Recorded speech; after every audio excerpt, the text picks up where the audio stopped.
Ouve aí, vem comigo então. 93.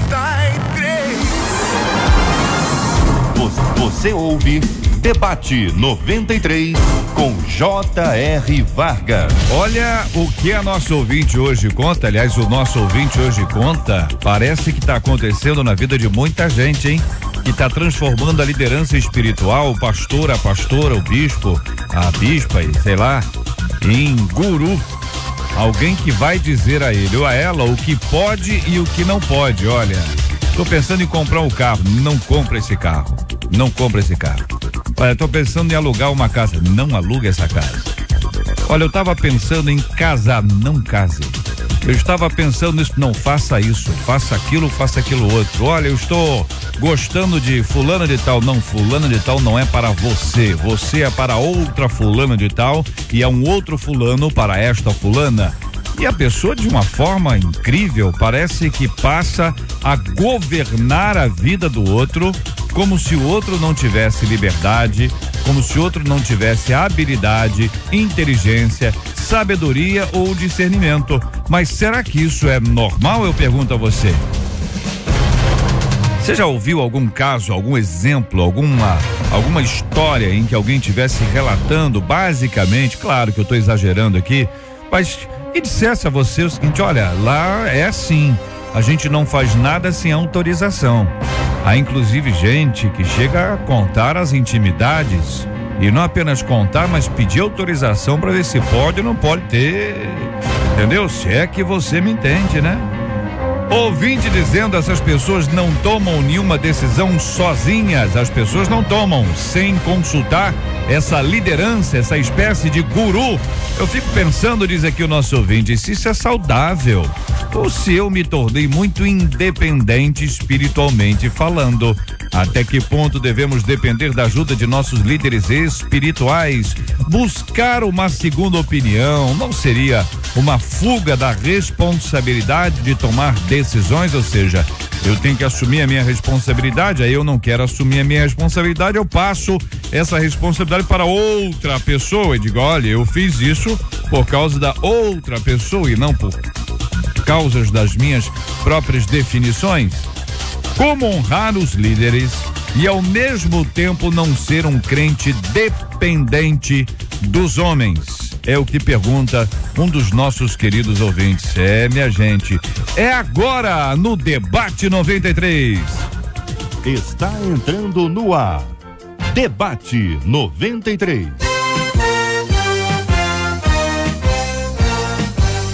Realização 93 FM. Apresentação J.R. Vargas. Alô, meu irmão! Alô, minha irmã! Já chegou J.R. Vargas! Estamos de volta, começando aqui mais uma super edição do nosso Debate 93 de hoje, nesta segunda, dia 6 de abril de 2015. Que a bênção do Senhor esteja aí sobre a sua vida, sobre a sua casa, sobre a sua família, sobre o seu trabalho, sobre a sua igreja. Que a bênção do Senhor esteja com você, onde quer que você vá, onde quer que você esteja. Receba o carinhoso abraço em nome de toda a nossa equipe que já está aqui a postos para te atender, para te receber, para te ouvir. Você liga, você fala com o Debate 93. Fale com o Debate 93. 2461-0093. E-mail debate@radio93.com.br. Facebook Rádio 93 FM. Site www.radio93.com.br. Fale com a 93 pelo WhatsApp 96803-8319. 96803-8319. Pastor Paulo Albuquerque, muito bom dia, meu querido, seja bem-vindo, bom tê-lo aqui no nosso Debate 93 de hoje. O nosso ouvinte, ele faz essa introdução falando sobre a questão do guru, aliás, o ouvinte diz uma espécie de guru, né? Não há uma definição clara, né? E aí o senhor destacou a frase quando ele diz, fico pensando se isso é saudável ou se eu me tornei muito independente espiritualmente falando. O que pensa o senhor? Bom dia, bem-vindo. Bom dia, JR, bom dia, colegas da mesa, bom dia, querido ouvinte. JR, essa frase que nós destacamos aqui, fico pensando se isso é saudável ou se eu me tornei muito independente espiritualmente falando. Eu fico pensando na questão da saúde. É uma coisa que me preocupa. A igreja, ela é um lugar que deve promover saúde emocional, saúde espiritual, saúde em todos os aspectos, saúde relacional. Mas a gente realmente observa que esse fenômeno dos gurus evangélicos, eles está aí presente, esse fenômeno. No entanto, a colocação da nossa ouvinte fico pensando se é saudável ou se eu me tornei muito independente espiritualmente. Eu acredito que JR e colegas da mesa e querido ouvinte, qualquer relacionamento humano, seja igreja, seja relacionamento numa comunidade de fé, ele deve manter um equilíbrio entre individualidade. Não estou falando de individualismo, estou falando de individualidade e pertencimento. Para a saúde daqueles relacionamentos, é preciso que haja esse equilíbrio. Quando a gente olha para a epístola aos Hebreus, a gente encontra duas colocações, duas assertivas muito importantes. Primeiro, Hebreus capítulo 8 vai dizer para nós que ninguém mais ensinará o seu irmão dizendo: porque todos me conhecerão, diz o Senhor. Hebreus 8, resgatando a profecia de Jeremias. Mas Hebreus capítulo 13 vai dizer assim: obedeçam aos seus líderes espirituais e submetam-se à autoridade deles. Então a gente percebe aqui que as duas direções, as duas posturas estão equilibradas.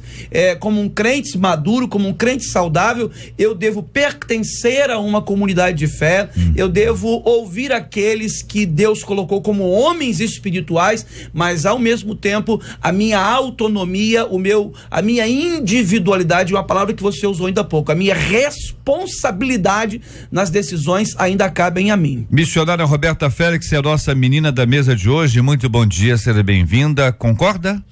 Bom dia, JR, bom dia, amigos e ouvintes. Eu concordo com a palavra que norteou toda a fala do nosso amigo Pastor Paulo, no que tange ao equilíbrio. Eu acho que essa caracterização dos gurus evangélicos se dão justamente pela falta de equilíbrio e amadurecimento na palavra por parte de alguns que se denominam evangélicos, mas não tiveram ainda um verdadeiro encontro com o evangelho. Encontraram uma oração evangélica, encontraram de repente um profeta evangélico, um bom palestrante evangélico, mas ainda não conheceram o Deus do evangelho, que nos faz obedecer sem depender de homem algum, embora os respeite e aceite a sua orientação enquanto líderes. Respeito os meus líderes, mas entendo que preciso ter, como foi dito, a minha individualidade. Né? Pastor César Carvalho, muito bom dia, seja bem-vindo. O que pensa o senhor sobre esse assunto, meu irmão? Bem, bom dia. Concordo plenamente com o que disse aqui o pastor Paulo, que a meta de qualquer liderança cristã, efetivamente cristã, é gerar saúde e maturidade para que as pessoas sejam autônomas para tomar as suas direções, confirmando a sua fé e as mensagens e conselhos recebidos a partir da palavra, como fizeram os crentes bereanos. Mas existem duas questões que envolvem esta gurumania evangélica do nosso tempo. Uma delas é uma distorção do que seja o discipulado. Há muita gente distorcendo a questão do vínculo do discipulado, do discípulo com o discipulador, e se transformando o discipulador então numa espécie de dono da pessoa que se discipula. Então é quando você diz: eu posso sair para o cinema, para sair para o cinema eu tenho que perguntar ao meu discipulador se posso. Esse tipo de relação é doentia e não produz nada que seja bíblico ou saudável. E existe uma outra plataforma que vai recorrer a uma espécie de dom espiritual, de revelação e de profecia, que é quando a pessoa se mantém submetida a uma liderança que tem que revelar alguma coisa da parte de Deus. Então são duas questões que vão englobar uma mesma temática. a dependência do outro para fugir da responsabilidade e da responsabilidade de ter tomado alguma atitude. Porque é muito simples. Se eu tomo uma decisão, mas eu tomei essa decisão porque Deus me falou através do fulaninho de tal, logo eu não sou responsável pelas consequências. Se eu tomo uma decisão a partir de um suposto discipulador, logo eu não sou responsável pelas consequências que eu vou viver. E tudo hoje que as pessoas querem é fugir da responsabilidade, como você já disse. Então essas duas plataformas estão transformando pessoas que até de repente começaram uma boa caminhada, transformando-os em gurus, e num tempo onde a igreja deveria já estar avançando em amadurecimento. Então nós estamos ameninando os nossos crentes, nós estamos infantilizando os outros, para que a gente tenha domínio sobre aquele rebanho e a gente possa então se locupletar das benesses que este rebanho possam nos favorecer, seja de que forma for, a partir de uma necessidade minha de aceitação, de glória, um orgulho pessoal, ou até mesmo a forma mais vil de retirar dinheiro das pessoas. Pastor Marcos Ebenezer, muito bom dia, ouvindo a sua opinião sobre esse assunto, meu querido. Bom dia, JR, bom dia, amigos debatedores, um prazer conhecê-lo aqui. Concordo com a opinião aqui dos debatedores, traz muita lucidez e nós vivemos dias difíceis onde as pessoas elas têm medo de tomar uma decisão errada. E muitos líderes usam do sobrenatural porque o sobrenatural lhe dá medo. Tudo que foge o limite da experiência humana dá medo. Então, se ele ouve, olha, Deus está me falando que não é para você ir para tal lugar, não. A pessoa começa a ter medo, ela começa a ter temor do que foi dito a ele. Quando, na realidade, a palavra de Deus nos chama para que a gente tenha um crescimento em graça, e conhecimento diante de Deus, diante dos homens, diante da vida. Você precisa analisar as decisões que você vai tomar, você precisa ter conhecimento daquilo que você vai fazer. E às vezes muitas pessoas elas não querem levantar da cadeira para querer buscar uma opinião, para querer observar e analisar onde elas vão morar, em que local elas vão querer casar, quantos filhos elas querem ter, elas querem ouvir sempre uma opinião espiritual. Não é errado, mas você fazer como base, uma palavra terceira, como se fosse uma resposta para você, porque se você tomar uma decisão errada, você tem a quem culpar. E a gente, quando toma decisões na vida, a gente corre o risco de acertar ou errar. Eu pergunto a vocês o quanto isso envolve a questão de ter um mediador. Mediador entre Deus e os homens, diz a Bíblia, no livro de Hebreus, que é Jesus Cristo, que não há outro mediador. Mas o quanto uma figura como essa, ela assume, ainda que não seja a intenção da ovelha e até supondo que não seja a intenção do líder. Mas antes, Marcela Bastos, muito bom dia. Bom dia, JR, ouvintes, debatedores. E as opiniões começaram a chegar aqui pelo WhatsApp 968038319, 968038319, um ouvinte diz assim, olha, o meu filho tinha um líder que escolhia todas as coisas para ele, inclusive a namorada dele. Olha aí. E ele fez com que o meu filho terminasse o namoro com uma primeira namorada, acabou namorando uma outra com quem ele se decepcionou, porque ela acabou traindo meu filho. Esse líder afastou meu filho de mim e do meu marido, porque nós somos de uma denominação diferente, e o resultado disso é que hoje o meu filho não está em nenhuma igreja, porque ele está decepcionado. E um ouvinte... Então, peraí, só para poder entender aqui, irmãos, ele afastou o filho de uma menina, aproximou de outra, essa menina decepcionou aí, eu imagino que ele não tem nenhuma responsabilidade nisso, mas ele afastou o filho dos pais, porque os pais são de denominações diferentes. É este o retrato que você nos apresenta, exatamente, que o ouvinte conta. Exatamente. E um outro ouvinte que destaca que muitos dos líderes gostam dessa posição, exatamente para poder se aproveitar das ovelhas. Meu Deus do céu. E aí, gente? Pois não, missionária? Justamente duas tendências que eu observei no estudo desse relato do ouvinte que traz o tema de hoje, é que nós temos que ter cuidado com as duas plataformas que o pastor César apresentou, que elas trazem implícita em si duas tendências que envolvem liderança e liderado. A primeira tendência é a tendência da idolatria por parte do liderado para com o seu líder. E a segunda tendência é a tendência da vaidade, que envolve o líder.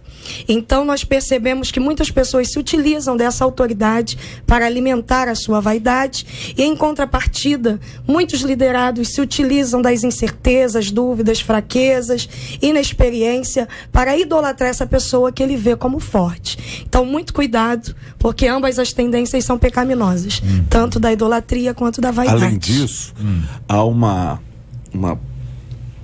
posição de que nega na vida do líder a possibilidade do próprio erro. Então, elas têm que ser pessoas que a não... infalibilidade do líder. Exatamente. Então, ninguém é infalível. Então, para que eu construa esta imagem sobre o outro, eu preciso construir uma mentira. E esta mentira, ele vai comprando, aquela pessoa chega ali, eu quero me tornar líder. Porque hoje, infelizmente, o tete-a-tete, o discipulado, o tempo para a formação de um líder saudável foi atropelado por uma máquina de fazer liderança para dar resultados. Nós estamos atrás de números, essa é a grande verdade. E ninguém quer perder os seus números. Exatamente. Então, as pessoas estão ali fazendo aquilo ali, pega uma pessoa despreparada, nova na fé, um neófito, e começa a querer fazer e diz assim, a sua vida tem que ser assim, então você não pode ter isso, você não pode ter problema, você não pode isso. E o cara, então, já que eu não posso, ao invés de eu não tê-los, eu vou negar que tenho. E constrói uma vida em cima de mentiras. E vai tentando reproduzir no outro aquilo que não se vive efetivamente. Isso adoece a igreja como um todo. E a gente vê grupos enormes de pessoas que até têm a intenção positiva, mas estão todos doentes e passando como se fosse uma enfermidade que possa ser passada de um para o outro. Isso vai passando e ao invés de nós transformarmos-nos numa igreja forte, uma igreja saudável, de pessoas maduras, que correspondem àquele princípio que Paulo diz, quando eu era menino, eu fazia coisa de menino, mas quando eu deixei de ser menino, eu assumia o meu comportamento de homem, eu comecei a assumir uma postura e uma decisão de homem. Então nós temos aí uma geração e uma igreja que corresponde a gente muito menina, tendo que tomar atitude de homem e na verdade misturando todo o processo e mais enganando e sendo enganado ao mesmo tempo e gerando muita frustração, que é o que nós ouvimos aqui na mensagem do WhatsApp. Nós temos uma geração enorme de gente que está decepcionada com a igreja sem nunca ter conhecido Jesus. Decepcionada com pessoas. Com pessoas. Agora, JR, por trás desse fenômeno aí dessa gurolatria, né, existe aí um fenômeno social que a igreja não consegue assumir o seu papel de estar na contracultura dessa sociedade. O colega falou aqui de medo. A cultura brasileira, por trás da cultura brasileira existe um viés de vergonha e medo. Vergonha e medo. E, por outro lado, a cultura brasileira, ela é muito mística. Nós temos um misticismo muito grande que entra nas igrejas, né? Esses gurus, eles assumiram o lugar daquela benzedeira que foi deixada anos atrás. Esses gurus assumiram o lugar de talvez muitas mães de santos, né? Ou seja, as pessoas trocaram de religião, trocaram de espaço religioso, mas não trocaram de práticas. Trouxeram essa cultura. Exatamente, trouxeram essa cultura do passado. Quando, na verdade, o evangelho é para libertar. O evangelho é para fazermos sal e luz, trazermos uma proposta de uma outra cultura, a cultura do reino, a cultura que valoriza o indivíduo, mas também valoriza a comunhão do indivíduo. É interessante que isso não é muito comum na cultura ocidental, isso é prático na cultura oriental, é prática.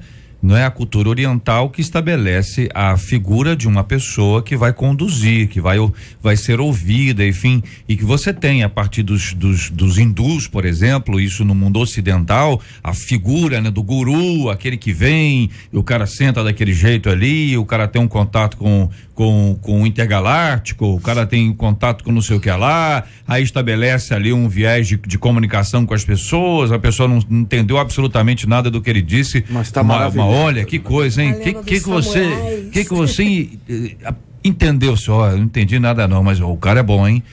E aí a pessoa perde o discernimento, que é uma coisa tão comum no cristianismo, que é encorajado, né? A igreja de Bereia consultava na palavra, ou seja, nós temos um encorajamento absolutamente claro, uma reflexão e não a agir de maneira induzida por alguém, ainda que, e aí o senhor, pastor, colocou de maneira bastante clara a questão do medo, porque o medo é realmente um negócio complicado. Tem presidentes que já foram eleitos, você não vai acreditar nisso que eu vou te dizer.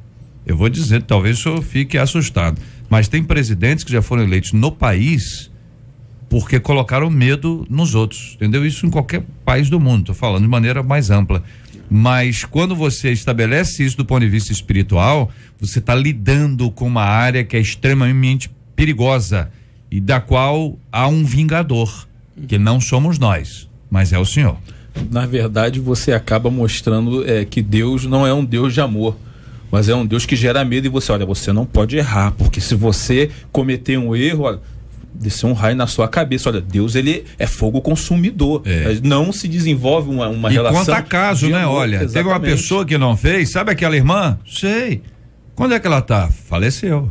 Na hora da bênção apostólica, ó, no site da bênção não, hein? Outro dia saiu um irmão aí, ó, morreu na esquina, cuidado, espera. Nós temos alguns jargões aí, tem aqueles também do que está debaixo da cobertura espiritual de alguém, debaixo de um manto de autoridade de uma terceira pessoa. Problemático isso.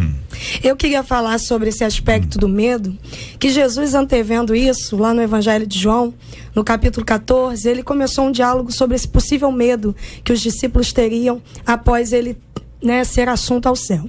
E ele disse: não turbe o vosso coração, credes em Deus, credes também em mim. E mais adiante, no verso 26, ele disse: o Espírito vos ensinará todas as coisas e vos fará lembrar do que vos tenho dito. Esse grande medo, essa grande dependência do que o homem disse, do que o homem apontou como perigo, na verdade também revela uma deficiência da igreja em passar tempo com o Espírito. E como lembrar do que alguém disse se eu não passei tempo com ele? Então eu não consigo lembrar do que Jesus disse, do que está escrito na palavra, porque eu não passo tempo com ele. Eu vou para uma oração, alguém me libera uma palavra, mas eu não consulto, como a igreja de Bereia, se aquela palavra liberada por um homem está de acordo com a Escritura.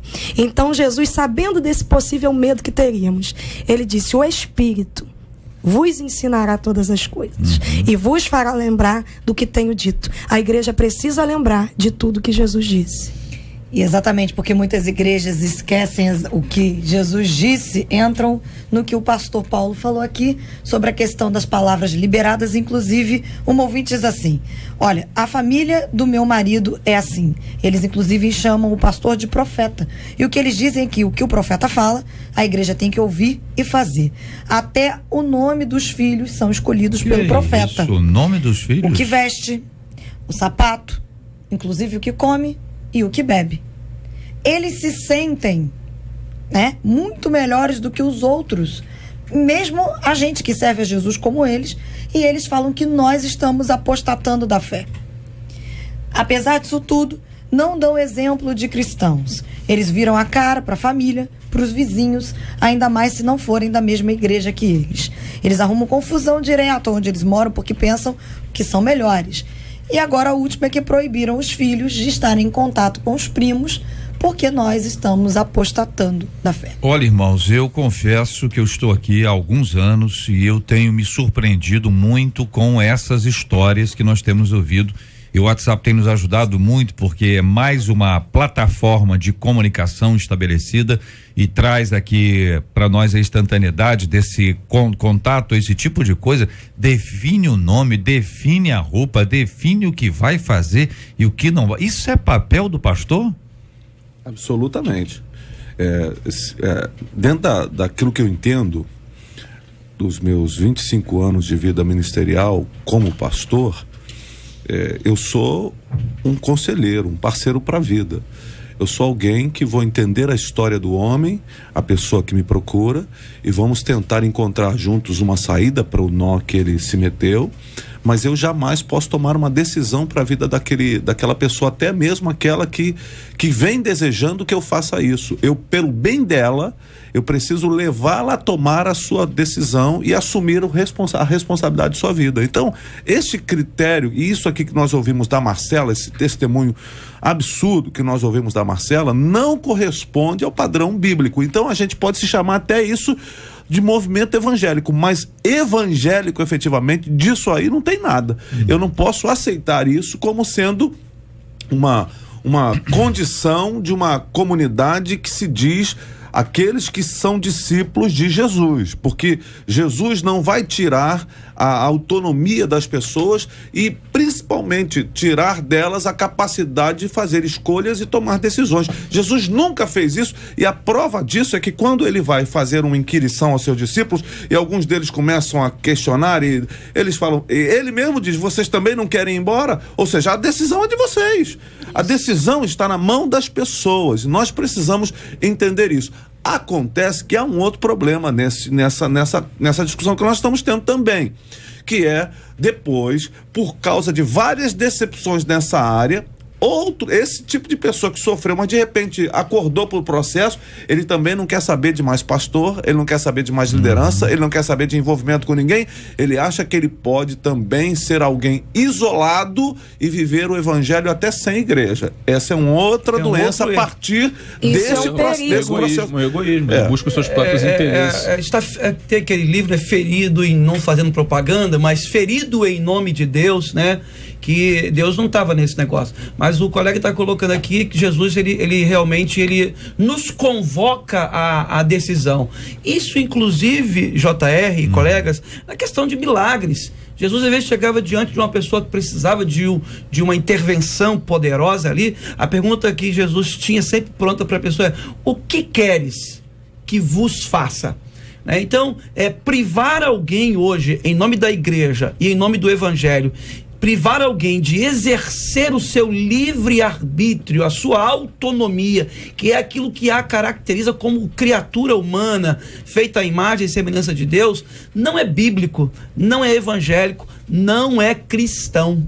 Não é cristão.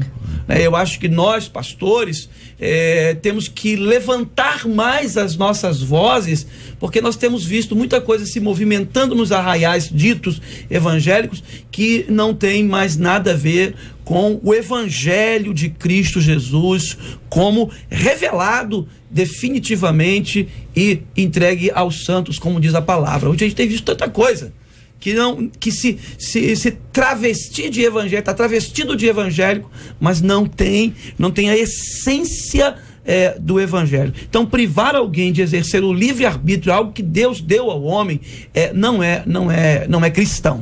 Paulo fala: ninguém vos domina ao seu bel prazer. E tem mais, nós como pastores, um dos nossos objetivos é tirar as muletas do povo.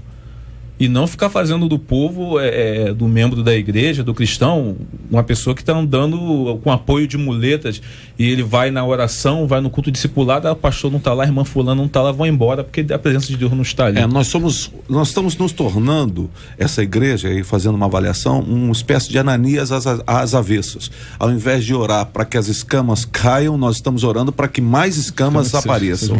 Eu queria defender uma palavra que eu acho que norteia todo esse nosso debate, que é a questão da palavra saudável. E nós temos na Bíblia, lá em 1 Pedro, capítulo 5, do verso 2 ao 3, um modelo de um pastorado, de um discipulado ou de um discipulador saudável. E ele vai dizer assim: apacentai o rebanho de Deus tendo cuidado, não por força, mas voluntariamente. Então eu quero aqui defender pastores, embora eu não seja, sérios como estes que estão aqui ao meu lado e tantos outros. Pastores que apacentam com cuidado, não por força, mas voluntariamente, como o pastor César falou. Pessoas que chegam aos gabinetes, pessoas que pedem uma ajuda e pessoas que às vezes querem se isentar de decidir e dizer: pastor, fala para mim o que eu faço. E alguns desses pastores se veem numa situação, apresentam um texto bíblico, apresentam um testemunho, como o salmista diz: os teus estatutos e os teus testemunhos são os meus conselheiros. Então esses pastores não estão errando. O que a gente condena e está batendo contra aqui são esses ditos líderes que podem sim ser chamados de guru quando agem tirando a capacidade de decidir voluntariamente desse liderado. A gente ensina para que esse liderado seja livre para decidir. Olha, de impressionar o que está acontecendo, viu? Principalmente no quesito lado sentimental. Vou exemplificar com um, mas são vários outros que estão chegando aqui falando sobre isso. O ouvinte diz assim: olha, eu conheço uma igreja em que o líder apresenta a moça para o moço e diz que ele tem que casar com ela, porque essa é a ordem de Deus. É de Deus. Eu tenho uma amiga que casou nesses moldes. Hoje ela é infeliz, porque na verdade ela casou sem amor, ela casou por obediência ao líder. E o pior de tudo, essa amiga não ama com quem ela se casou, mas já amava um outro rapaz que é da mesma igreja, mas que foi proibida de estar casou com ele. com outra, porque a ordem foi a ordem de cima. A ordem de cima. É impressionante, gente, porque é verdade que a gente tem um grande número de pessoas que se afastaram. Se você tem um grande número de pessoas que não são pastoreáveis, são pessoas às vezes até insensíveis, um grande número. Mas esse grande número também aí, que eu não sei se é tão grande assim, mas o número que hoje é o nosso assunto e por isso fica mais representativo aqui, de pessoas que estão perdendo a oportunidade de serem orientadas a decidir. Alguém está decidindo por você. Todas as vezes que isso acontece, quando você é pequenininho, é natural. Seu pai diga, não toma isso, não coma isso, não mexa nisso. Com o passar do tempo, o teu pai vai lá e vai te explicar, na maioria dos casos: olha, você não come isso por causa disso, Aí a criança, ela desenvolve uma capacidade de raciocinar. Ela diz: se eu comer isso, uma possibilidade eu apanho, a outra possibilidade não vai ser bom. Então, se a explicação for pro lado do não vai ser bom, você criou uma pessoa que pensa, e não criou uma pessoa que está com medo, que deixa de fazer se tiver o risco de ser pega. Se não for encontrada, se não for encontrada no erro, então ela vai e faz. Ou seja, se estiver escondida, ela faz. Se for uma coisa visível, ela não faz. Nós estamos perdendo isso, pelo menos essa fatia, essa parte, que não é o todo, evidentemente. Há muita gente que pensa, graças a Deus, nós temos grandes pensadores cristãos nas nossas igrejas, líderes ou não, pessoas que estão estimulando e sendo estimuladas a reflexão, a pensar, a lidar com a emoção como a gente precisa, mas também com razão. Afinal de contas, o nosso culto é racional. Você não eliminou a emoção, mas também não eliminou a razão. As duas coisas caminham absolutamente juntas, em conjunto. Como lidar com isso? E até naquele aspecto que eu me referi anteriormente, sobre a questão da mediação. Porque, peraí, se eu oro em nome de Jesus, eu estou diante de Deus e Jesus é um mediador. Por intermédio de Cristo, eu me achego a Deus. Agora, se eu preciso de uma outra pessoa para me achegar a Deus, essa outra pessoa, por mais santa que seja, ela se tornou uma pessoa mediadora. E aí qualquer coisa, qualquer pessoa que é colocada no lugar de Deus, tecnicamente isso é idolatria. Como é que a gente lida com isso para explicar de maneira tranquila para os nossos amados ouvintes que às vezes estão absolutamente convictos que estão certos? Entendeu? Estão agindo assim porque, olha, eu aprendi assim. Eu acho que eu tô certo, vocês é que estão errados. JR, se algum guru se coloca como mediador, né, assume esse lugar de mediador, este é outro evangelho. E se é outro evangelho, que seja anátema. Isso, como Paulo diz. Isso é outro evangelho. Porém, eu entendo que o Senhor, o nosso Deus, ele capacita pessoas com dons espirituais. Hoje pela manhã nós estávamos lendo lá na igreja Efésios capítulo 4, né? Aquele que subiu ao alto não é o mesmo que desceu e deu dons aos homens, tendo em vista o aperfeiçoamento dos santos. Aí a finalidade, né? Ele deu dons para que a igreja cresça, para que o indivíduo cresça. Então, por exemplo, eu posso ter na igreja alguém que precise de que está em dúvida, não tem segurança do caminho a seguir, Deus pode usar conselheiros, não no lugar de Jesus. Deus pode usar a palavra, né, para iluminar aquela pessoa através do Espírito Santo. Deus pode usar o próprio Espírito, mas esse indivíduo que assume esse lugar que é da própria palavra, que é do Espírito, que é de Jesus, esse é outro evangelho. Mas aí o senhor tocou, pastor, num ponto, ou seja, na questão ainda infantil, menino espiritualmente, é um dado. Outro dado, uma crise, uma situação singular, onde você e qualquer um de nós precisamos de orientação, de ajuda, de conselho. E este conselho, ele é bíblico, que aí tem a diferença do aconselhamento bíblico para aconselhamento baseado na experiência. Porque conforme os nomes que o guru deu para os filhos dele, pode ser que eu embarque, senhor, rapaz, você tem uns nomes bons aí, você consegue achar os nomes bons. Tá certo? Agora, conforme os nomes, eu não vou, ou seja, há uma busca por um especialista, é uma coisa. A fundamentação de um aconselhamento com base na experiência é um dado, com base na Bíblia é outro dado, com base na Bíblia a vida inteira. Nós vamos lidar com isso e sem assumir o papel de determinar que a pessoa faça isso ou aquilo. Decidir pelo outro. É fonte auxiliar e não fonte mediadora, há uma questão, que é o que é errado. Também que a gente também acaba sendo estimulado a fazer isso. Os pastores hoje têm que ter muito cuidado, porque é muito comum que aconteça conosco o que aconteceu em relação a Naamã, quando ele vai procurar o profeta. E ele cria uma expectativa sobre como o profeta deveria agir com ele. Eu vou chegar lá e ele vai colocar a mão sobre a minha cabeça e vai fazer todo um mise-en-scène e vai fazer tudo aquilo. Então aí sim eu vou perceber que Deus está fazendo alguma coisa comigo. O Deus dele está fazendo alguma coisa comigo. E o profeta simplesmente assim, vai tomar banho, né? E mandou o cara. Mandou recado, nem foi falar com ele. E gerou uma frustração. Nós, pastores, nós temos que assumir a responsabilidade de frustrar algumas pessoas no sentido de fazê-las acordar e não deixar com que essa necessidade de esse guru, dessa coisa que você tem a responsabilidade de dizer uma palavra para ela que você nem saiba eu tenho que dizer, pastor, eu preciso tomar uma decisão aqui, então vamos orar juntos, vamos buscar a Deus, vamos seguir aqui a palavra. Não, mas eu quero mais que isso.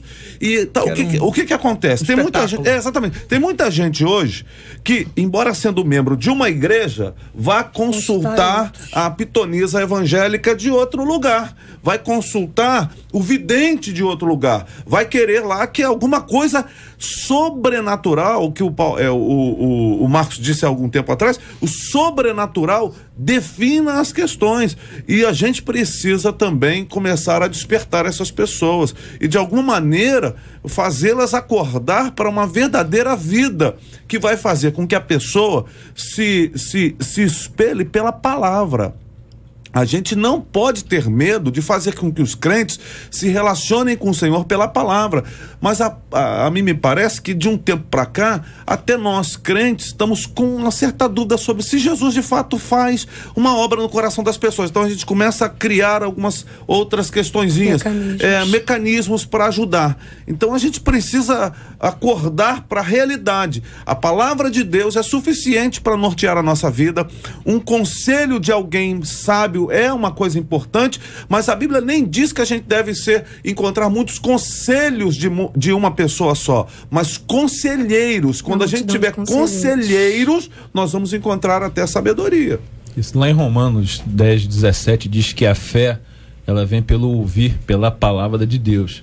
E infelizmente quando as pessoas não querem sentar para serem discipuladas, como o pastor disse aqui, quando falta discipulado na vida do cristão, e quando você vai fazer um gabinete pastoral, você tem que identificar, porque às vezes a pessoa chega, a ovelha chega com a cabeça totalmente bagunçada, porque ela não tem um conselho de palavra. O que ela tem são palavras proféticas, que vou liberar uma palavra profética sobre a sua vida. Não tem mais o buscar se é a vontade de Deus, se é o tempo de Deus, se a sua atitude vai glorificar a Deus. Paulo fala, olha, tudo aquilo que nós fazemos tem que ser para a glória de Cristo. 1 Coríntios 10:31.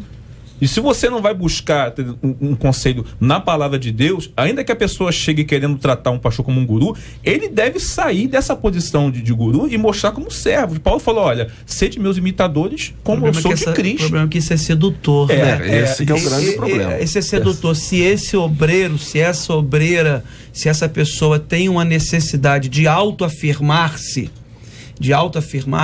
porque de repente na sociedade extra-eclesiástica ela não tem um papel, talvez um lugar que lhe autoafirme, ali dentro ela é autoafirmada, então ela é seduzida, ela é capturada por esse lugar, né? Eu entendo que a nossa ferramenta de aconselhamento, eu sou um conselheiro cristão, sou um conselheiro de casais, trabalho com a clínica psicológica há muitos anos, mas eu entendo que a escritura, como pastor, né, a escritura, toda ela é divinamente inspirada. Ela é proveitosa para repreender, ela é proveitosa para corrigir, ela é proveitosa para instruir. Aí o versículo 17 diz assim: para que o homem de Deus seja perfeito e perfeitamente preparado para toda boa obra. A gente pode assumir aconselhamento? Pode, mas o que a gente não pode é prescindir dessa palavra. Quando a gente prescinde dessa palavra, é aquela colocação que a Marcela leu, né? Que o pastor deu uma ordem, ordem de Deus. A ordem de Deus está aqui. Se não estiver aqui, eu estou questionando. E aí você observa que existe um tratamento bíblico, um aconselhamento bíblico de dependência de Deus. Você estabelece a dependência de Deus e não de si. E não de um outro líder. Você estabelece, olha, dependa de Deus, vamos desenvolver. Porque quando você vai observar que há uma tendência de algumas comunidades, vamos falar de cultura geral, só para poder ir até a igreja. Em alguns lugares do mundo, as pessoas não são estimuladas a estudar. Alguns empregos que são considerados mais simples, que não dependem de uma capacitação maior, eles são mais rentáveis. Eles produzem maior rendimento. Então você estuda 10 anos e você ganha 1.000. Você não estuda ano algum e você ganha 5.000. A lógica é, para que eu vou estudar 10 anos? É melhor eu ficar sem estudar para ganhar mais. O que vai acontecer? Você está estimulando o não estudo. Isso, quem tem ouvidos para ouvir, ouça, né? Você está estimulando o não estudar. Quando você está na igreja e da mesma forma o estímulo ainda que você não diga, ainda que isso não seja estabelecido, mas não há um estímulo para estudar, ou pelo menos não há portas, não há classes, não há oferecimento, não há espaço para que as pessoas estudem, você pode criticar no sentido de dizer, será o que está acontecendo? Não tem estrutura, que em muitos casos não tem. Em muitos casos a pessoa não tem quem possa ensinar, porque se não for o líder, ele vai ter que cantar, ele vai ter que ensinar, ele vai ter que pregar e tudo mais. Mas a partir do momento que chega alguém que possa ensinar, que vai cooperar com, que vai trabalhar com, você está estabelecendo que você diz, olha, vamos estudar, irmãos, vamos estudar. E aí vem aí os nostálgicos, né? Que vão dizer, olha, antigamente a escola bíblica, as pessoas iam à escola bíblica, a igreja cresceu. E aparentemente o crescimento da igreja não produziu de igual forma o crescimento da escola bíblica. Por algum motivo, que eu confesso a vocês, eu não sei qual, porque são vários motivos, houve uma lacuna, houve um gap entre isso e aquilo. E me parece que isso hoje apresenta as consequências, assim como a vida manda fatura, essa decisão, ou pelo menos esta situação, está mandando para todos nós as contas hoje. Como é que a gente paga essa conta e como é que a gente reverte essa história? É bem complexo. Há autores, que eu não quero declinar o nome para não ter que fazer propaganda, né? Mas há autores que estão chegando a dizer o seguinte, que o maior avivamento que esperamos e que precisamos é um avivamento de esvaziamento. Ou seja, que a igreja precisa diminuir, ela precisa encolher para retomar os princípios e as bases elementares da verdadeira caminhada cristã. Porque o que nós temos hoje é um exército gigante de pessoas que gostaram, aderiram, mas não entenderam, não aprenderam.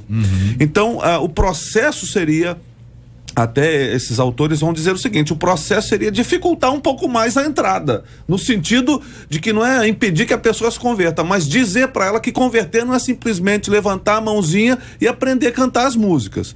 Há todo um comportamento envolvido no processo de transformação da vida. Mas a gente está numa loucura por crescimento tão grande que a gente pula processos e etapas, a gente não ensina mais ninguém, a gente não gasta tempo ensinando, nem ensina crianças, nem adolescentes, nem jovens, nem adultos, ninguém. Nós queremos que elas se agrupem e vejam o quão poderoso e milagroso eu sou. E como as minhas palavras são fortes e maravilhosas, e como Deus me usa. E aí a vaca vai pro brejo, né? E eu queria acrescentar, seguindo o que o pastor César está falando, que Jetro, sogro de Moisés, ele teve essa preocupação. A congregação de Israel, lá no Êxodo, capítulo 18, estava em um grande número. E Deus estava fazendo maravilhas, haviam atravessado o mar. E quando ele chega e vê Moisés atendendo o povo de manhã até a tarde, ele olha para Moisés e diz uma palavra totalmente contrária daquilo que os líderes hoje gostariam de ouvir. E ele diz, não é bom o que você está fazendo. Está crescendo, tem muita gente, você está sendo ovacionado, procurado, Moisés, pelo povo, de tal modo que tu fica de manhã à tarde e o povo vem lhe consultar. Mas o que você está fazendo não é bom, porque fazendo dessa maneira, tu vai desfalecer e o povo também. Até que ponto eu devo depender do meu líder? Mas eu queria acrescentar uma pergunta. Até que ponto, líder, devo deixar o meu liderado depender de mim? Aí Jetro olha para ele e diz, Moisés, você não vai dar conta, o povo não vai ser bem assistido, bem discipulado, porque são muitos.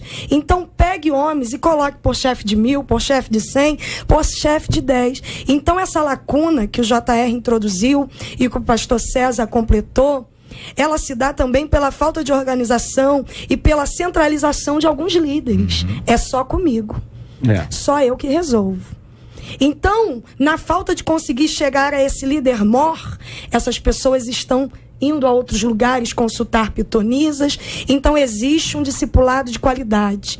Existem pessoas dentro da igreja do pastor César, do pastor Paulo, do pastor Marcos, com as quais ele pode confiar o conselho, sem que os liderados estejam focados só no Moisés e fazendo o Moisés também vir a possivelmente desfalecer e errar. Aí o chamado de Moisés era um chamado ali, e ele acaba deixando o chamado de lado por conta da pressão e da cobrança que haverá ali, e a igreja não desenvolve. E outra coisa, na ausência dele, a igreja morre.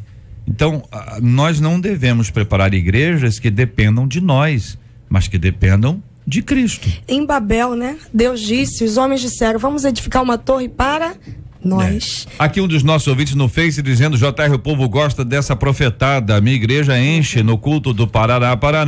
Agora, quando tem oportunidade, eu bato na tecla dos 10 leprosos e cobro carteirinha de membro, batismo, dízimo, batismo com o Espírito Santo e compromisso com Deus. Aí eu passo como chato, diz ele aqui. O povo gosta de gurus.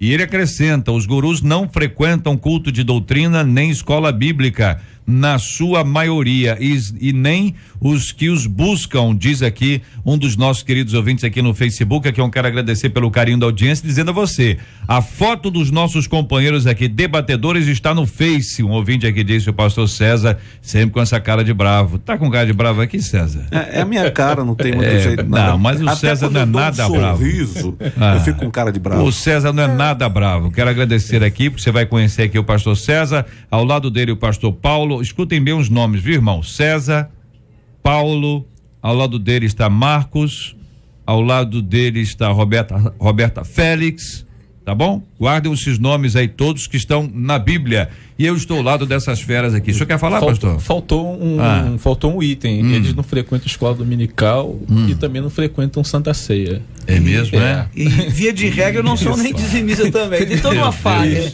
Já que nós estamos vocês saímos da Páscoa, né? Eles só comem a parte que interessa do cordeiro. Meu Deus do céu. Quero agradecer a vocês e a participação dos nossos queridos amados ouvintes cooperando conosco aqui na construção do nosso debate 93 de hoje. hoje um tema extremamente importante, gente, difícil, porque conhecendo aqui os irmãos que aqui estão, não há nenhum interesse em criticar as pessoas, mas de trazer às claras aqui alguma coisa que precisa ser trabalhada com respeito, como foi, com transparência e, por mais incrível que pareça, com urgência, porque o negócio está piorando demais. E a pesquisa hoje, nós estivemos perguntando durante o programa se os nossos ouvintes costumam procurar a ajuda dos líderes espirituais para tomar uma decisão. 58% deles por telefone dizem que não buscam, e 76% deles no site também não buscam. Muito obrigado, queridos ouvintes. Marcela Bastos, muito obrigado. Aqui uma outra ouvinte dizendo: JR, estou com obra da minha casa e isso tem me impedido de estar frequentemente na igreja, sabe? Eu não consigo participar da escola bíblica. Olha o ouvinte aí, ó. E confesso que isso me incomoda, embora a minha vida pessoal esteja caminhando bem. É errado abrir mão do nosso tempo na igreja para priorizar outras coisas, como ficar dormindo, descansando, ou mesmo praticar esporte, ou sair com a família. O fato de não me sentir bem significa que Deus está triste comigo? Isso é coisa da minha cabeça, hein? Como conciliar a vida secular com as obrigações da igreja? É possível ter comunhão com Deus fora da igreja? Pergunta uma de nossas queridas ouvintes.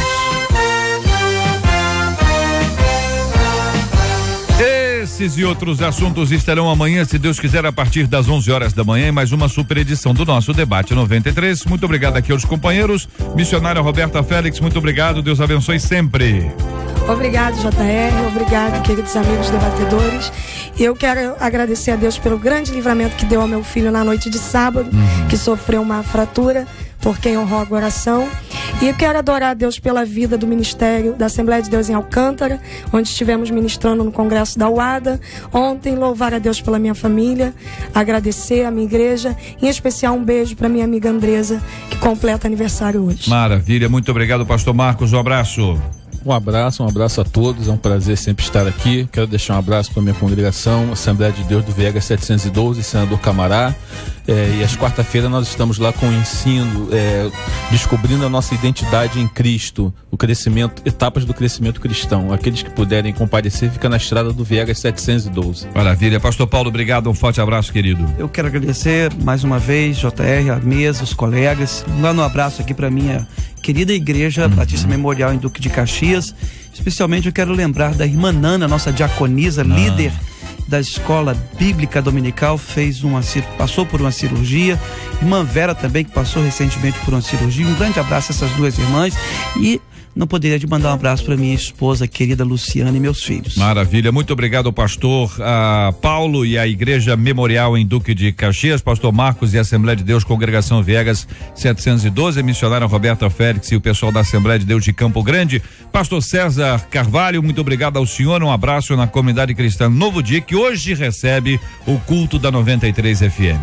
E vai ser uma honra e uma alegria receber todos os nossos ouvintes lá na igreja, às 7 da noite, Estrada do Cafundá, número 2, para essa celebração que a rádio já faz há muitos anos, mas que sempre tem edificado pessoas e trabalhado pela unidade da igreja da região, o que é muito importante. Então quero convidar meus colegas de ministério, parceiros, amigos, para a gente estar junto, aproveitar hoje, estarmos juntos lá na igreja. Vai ser bênção, uma alegria receber toda essa equipe da rádio, da MK e de todos os irmãos em Cristo. Será uma grande felicidade.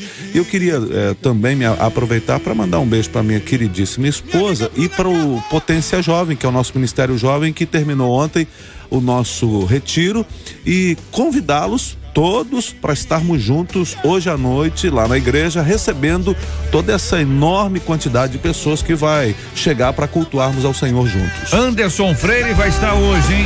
Anderson Freire vai estar cantando. Anderson, essa figura maravilhosa.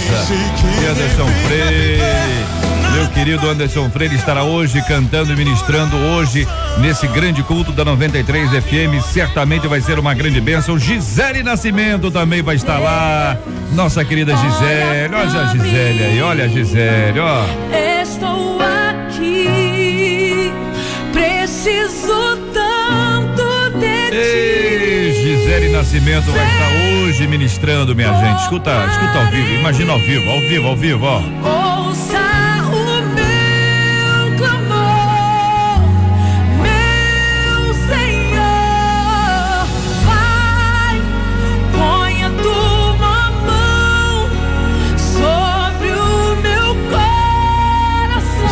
também Anderson Freire, Gisele Nascimento e 4x1, minha gente.